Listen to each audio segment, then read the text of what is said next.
ॐ श्री गणेशाय नमः। ॐ गणगणपतये नमो नमः। वक्रतुण्ड महाकाय सूर्यकोटिसमप्रभः निर्विघ्नं कुरु मे देव सर्वकार्येषु सर्वदा।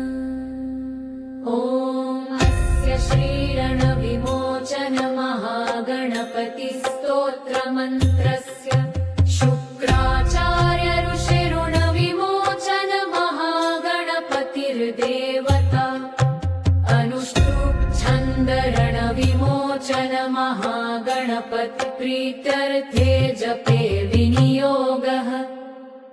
ॐ स्मरामि देवदेवेशं वक्रतुण्डं महाबलं शरदक्षरं कृपासिन्धुं नमामि ऋणमुक्तये।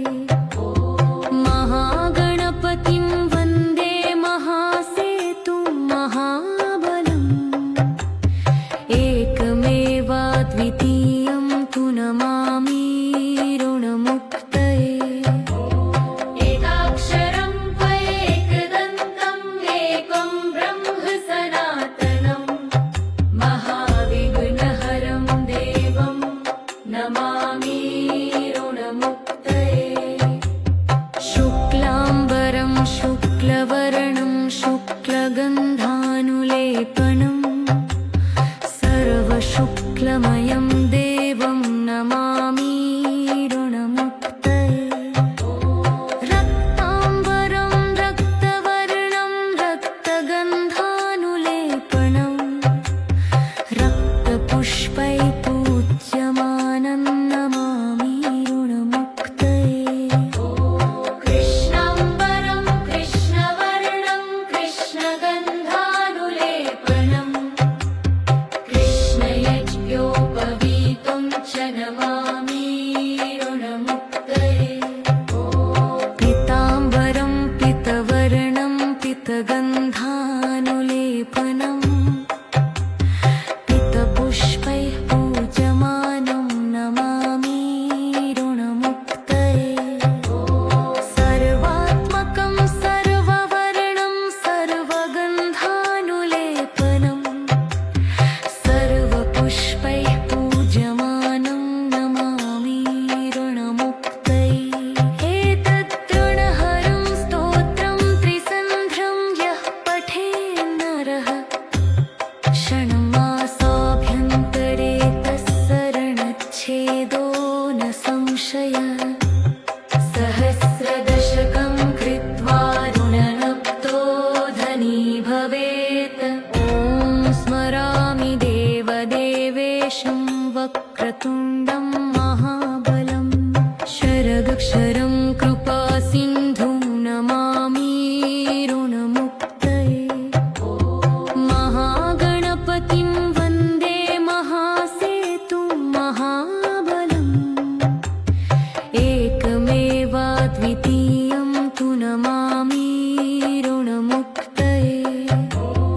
एकाक्षरं त्वयैकदन्तम् एकं ब्रह्म सनातनं महाविघ्नहरं देवं नमामि ऋणमुक्तये।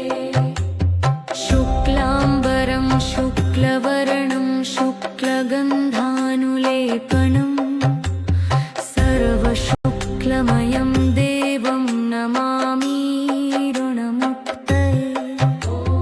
रक्ताम्बरं रक्तवर्णं रक्तगन्धानुलेपनं रक्तपुष्पैः पूज्यमानं नमामि ऋणमुक्तये। कृष्णाम्बरं कृष्णवर्णं कृष्णगन्धानुलेपनं कृष्णयज्ञोपवीतं च नमामि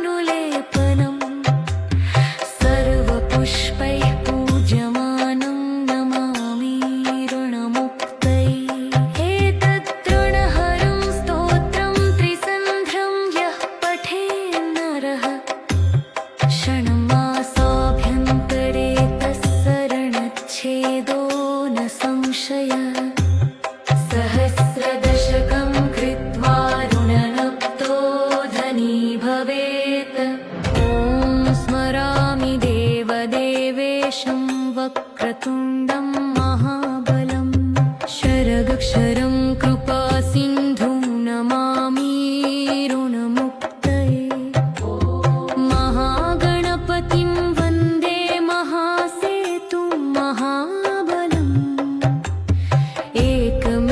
एकमेवाद्वितीयं तु नमामि ऋणमुक्तये एकाक्षरं त्वयैकदन्तम् एकं ब्रह्म सनातनं महाविघ्नहरं देवं नमामि ऋणमुक्तये शुक्लाम्बरं शुक्लवर्णं शुक्लगन्धानुलेपनं सर्वशुक्लमयं देवं नमामि ऋणमुक्तये रक्ताम्बरं रक्तवर्णं रक्तगन्धानुलेपनं रक्तपुष्पैः पूज्यमानं नमामि ऋणमुक्तये कृष्णाम्बरं कृष्णवर्णं कृष्णगन्धानुलेपनं कृष्णयज्ञोपवीतं च नमामि ऋणमुक्तये पीताम्बरं पीतवर्णं पीतगन्धानुलेपनं पीतपुष्पैः पूज्यमानं नमामि ऋणमुक्तये सर्वात्मकं सर्ववर्णं सर्वगन्धानुलेपनं सर्वपुष्पैः पूज्यमानं नमामि ऋणमुक्तये एतद्धृणहरं स्तोत्रं त्रिसन्ध्रं यः पठेन्नरः क्षणमासाभ्यन्तरे तस्य ऋणच्छेदो न संशयः सहस्रदशकं कृत्वा ऋणलब्धो धनी भवेत् जय श्री सिद्ध